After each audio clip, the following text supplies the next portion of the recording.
अब हम वामाचार के विषय में बात करते हैं। परशुराम कल्पसूत्र की टिप्पणी में कौंडिन्य ने वामन को श्रेष्ठ का अर्थ दिया है, इसलिए श्रेष्ठ योगियों या साधकों द्वारा अपनाया जाने वाला मार्ग वामाचार है।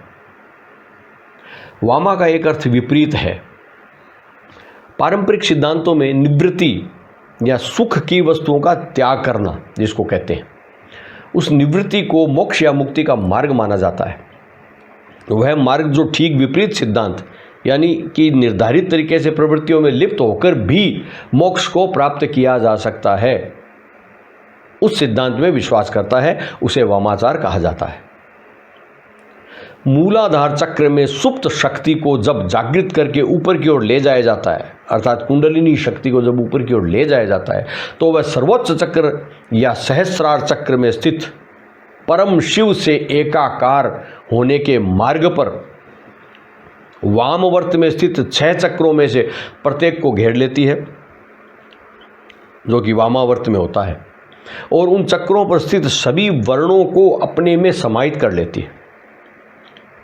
समाधि के बाद कुंडलिनी शक्ति फिर से नीचे आती है और अब यह दक्षिणावर्त में प्रत्येक चक्र को घेर लेती है या घड़ी की सुई की दिशा में क्लॉकवाइज, और वह आचार जो हमें कुंडलिनी शक्ति को वामवर्त में पर शिव की ओर ऊपर की ओर ले जाने की विधि सिखाता है, उसे वामाचार कहते हैं। अब हम सिद्धांताचार के बारे में बात करते हैं।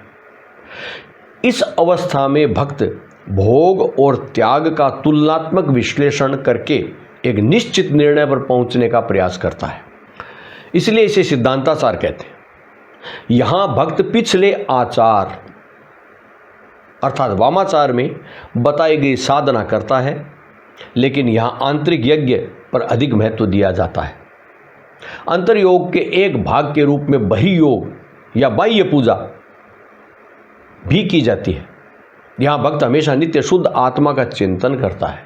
इस आचार का भक्त पहले से ही दक्षिणा अर्थात निवृत्ति और वामा अर्थात प्रवृत्ति दोनों मार्गों को देख चुका होता है। इस अवस्था में पहुंचने पर भक्त का मन अधिक शांत और स्थिर हो जाता है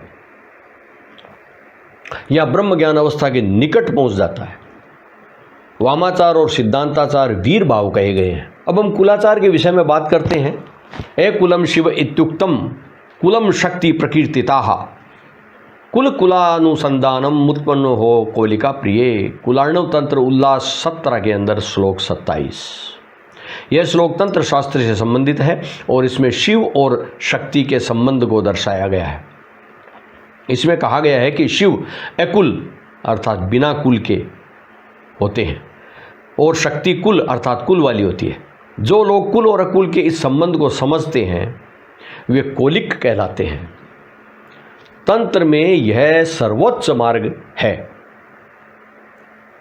महानिर्वाण तंत्र में कहा गया है कि जीव प्रकृति तत्व दिक् काल आकाश वायु तेज अपा और क्षिति इनको कुल कहा जाता है। वह आचार जो हमें कुल में निर्विकल्प बुद्धि अर्थात अद्वैत एकता की स्थिति जिसमें द्वैत भाव न हो सिखाता है, उसे कुलाचार या कोलाचार कहते हैं। यह ब्रह्म ज्ञान प्रदान करने वाला और भोग और मोक्ष दोनों प्रदान करने वाला होता है। कोलाचारी व्यक्ति को महामंत्र साधना में दीक्षा और काल का कोई नियम नहीं है। अंत्य शाक्ता बहिशैवा सभा मध्य च वैष्णवाः नाना रूप धरा कोला विचरंती महीतले। श्यामा रहस्य में लिखा गया है कि अंदर से शाक्त बाहर से शैव सभा मध्य में वैष्णव, इसी प्रकार नाना वेशधारी कोल समस्त पृथ्वी में विचरण करते हैं। साधक को वेदाचार से आरंभ करके कर्म से उन्नति की उपलब्धि करनी होती है। एक ही बार में कोई कोलाचार में आगमन नहीं कर सकता है। इन 7 चरणों में से केवल अंतिम 3 चरणों अर्थात वामाचार, सिद्धांताचार और कुलाचार में ही पंचमकार का प्रयोग निर्धारित है। पहले 4 चरणों में इसकी अनुमति या निर्देश नहीं है। पंचमकार का अर्थ क्या होता है? मत्स्य, मांस, मदिरा, मुद्रा और मैथुन ये होता है। साधक को इनका उपयोग करना होता है। इसका उल्लेख कौल तंत्र योगी गोरखनाथ के साहित्य में मिलता है। समय समय पर साधक अपनी सुविधा अनुसार इसके अर्थ में बदलाव करते रहते हैं। मध्यकाल में इसका संबंध भोग से जोड़ दिया गया और पंचमकार का विकृत स्वरूप सामने आ गया। साधना में यौन तथा भोग प्रवृत्ति बढ़ गई।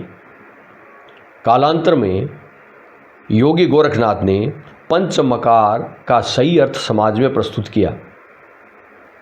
योगी गोरखनाथ के अनुसार मत्स्य का अर्थ मछली नहीं है। ईडा पिंगला ये जो नाड़ी होती है उनके स्वर के प्रवाह से है। जब साधक ईडा पिंगला अर्थात मीन तुल्य मछली जैसे को संतुलित कर सुषुम्ना स्वर जागृत करता है तो यह मत्स्य भक्षण कहलाता है। मांस भक्षण का अर्थ मांस खाने से नहीं बल्कि अपनी इंद्रियों को अंतर्मुखी करने से है। मदिरा प्रयोग का अर्थ शराब से नहीं है बल्कि खेचरी मुद्रा से है। जीभ को तालू में लगाने से यह मुद्रा बनती है। खेचरी मुद्रा के अभ्यास से साधक सहस्त्र चक्र सहस्त्रार जो होता है उससे निकल रहे अमृत का पान करते हैं। खेचरी मुद्रा द्वारा करते हैं। मुद्रा का अर्थ धन से नहीं है बल्कि अभ्यास से। अभ्यास में प्रयुक्त विभिन्न मुद्रा मतलब आकार या स्थिति से है या अन्न से है। मैथुन का अर्थ शक्ति, मूलाधार चक्र में स्थित शक्ति कुंडलिनी शक्ति और शिव सहस्त्रार चक्र के मिलन से होता है। शिव शक्ति का समागम मिलन को मैथुन कहते हैं। साधक कुंडलिनी साधना में इसी पंचमकार का प्रयोग करते हैं। 64 प्रकार के तंत्र होते हैं। वामकेश्वर तंत्र में वर्णित 64 तंत्रों का वर्णन हम फिर कभी करेंगे। तो इस प्रकार से प्रिय दर्शकों आपने देखा तंत्र जो है वो पूजन की हाई टेक्निक है। तंत्र परम मार्ग प्राप्त करने की एक विधा है। तंत्र शिव शक्ति का मिलन है। तंत्र कुंडलिनी शक्ति को सहस्रार पहुंचाने का जो है तरीका है। तंत्र बहुत ही उच्च क्वालिटी का साधना मार्ग है। तंत्र को कुछ लोगों ने बदनाम कर दिया है। कुछ लोग टोने टोटके में भटके हुए हैं उसको तंत्र कहते हैं। वो तंत्र नहीं होता है। तंत्र एक ब्रह्म ज्ञान है। तो इस प्रकार से हमने तंत्र के बारे में संक्षेप में भी चर्चा की।